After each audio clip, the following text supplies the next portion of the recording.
Hi, praise the lord. మన ఆత్మీయ జీవితంలో మేలుకొలుపు కొరకు దేవుని వాక్యంలో నుండి ఒక్క మాట. సామెత 5:22. దుష్టుల దోషములు వానిని చుక్కుబెట్టును, వాడు తన పాశముల వలన బంధింపబడును. సామెతలు 5:22. ఒకరోజు ఒక పాస్టర్ గారు వాక్యం చెబుతూ పాపం భారమైనది, ఆ బరువు వదిలించుకోండి అని బోధిస్తున్నారు. ఒక యవ్వనస్తుడు ఆ మాటలు విని, పాపం ఎంతో భారమైనది అంటున్నారు, నాకేమీ బరువు అనిపించడం లేదే, అది ఎంత బరువైనది, 100 కిలోగ్రాములు ఉంటుందా అని వింతగా అడిగాడు.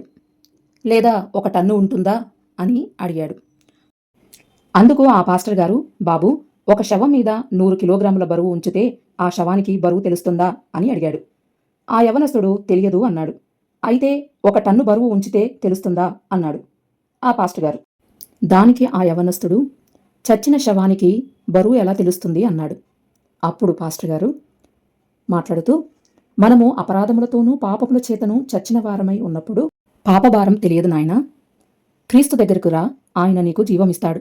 ప్రతిరోజు బైబిల్ చదువు, నీ పాపం ఎంత భారమైనదో, అది ఎంత బరువైనదో దేవుని వాక్యం తెలియచేస్తుంది అన్నాడు ఆ బోధకుడు.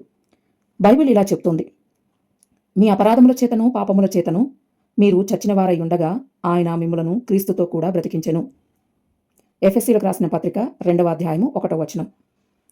ప్రియమైన సహోదరి సహోదరులారా, నువ్వు నీ పాపముతోనే మరణిస్తే నిత్య నాశనానికి వెళ్తావు అనే విషయాన్ని జ్ఞాపకం ఉంచుకో.